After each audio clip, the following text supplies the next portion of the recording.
them if they'll stand when introduced. Withhold your applause, no matter how extreme the urge to applaud them individually. And when we finished, then you can go wild. First of all, Howard Buffett, Steve Burke, Sue Decker, Bill Gates, Sandy Gottesman, Charlotte Guyman, Tom Murphy, Ron Olson, Walter Scott, and Merle Whitmer. And that's our wonderful group.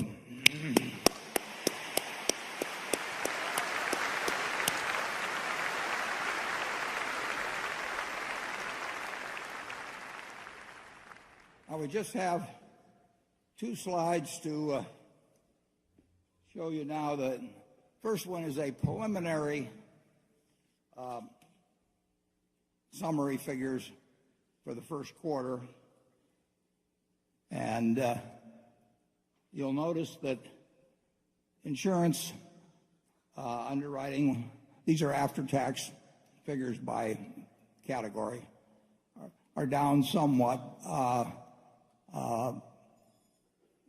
The basic underwriting at GEICO is actually improving, but we had some important hailstorms in Texas toward the end of the quarter. We've actually had some since the end of the quarter, too. So there were more cat losses in the first quarter than last year. And the railroad earnings are down significantly, and railroad car loadings throughout the industry, all of the major railroads, were down significantly in the first quarter and probably will continue to be down, almost certainly will continue to be down the balance of the year.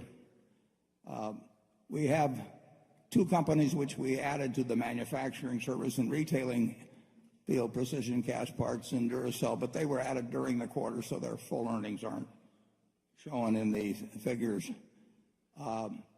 In the other category, we have, I don't like to get too technical here, and you should read the 10Q when it comes out next weekend.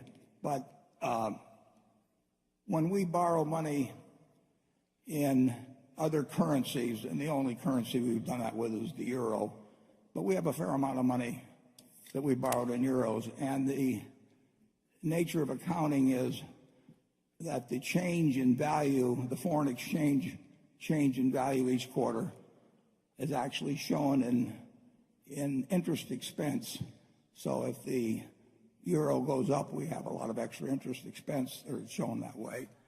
It's not a realized factor, but it moves from quarter to quarter. And if the euro goes down, it offsets interest expense. It's a technicality to some extent because we have lots of assets in Europe, and they're expressed in euros. When they go up, it does not go through the income account. It goes directly to other comprehensive income. So that figure, which looks a little unusual, that's the reason for it. And we always urge you to pay no attention to the figures below operating earnings.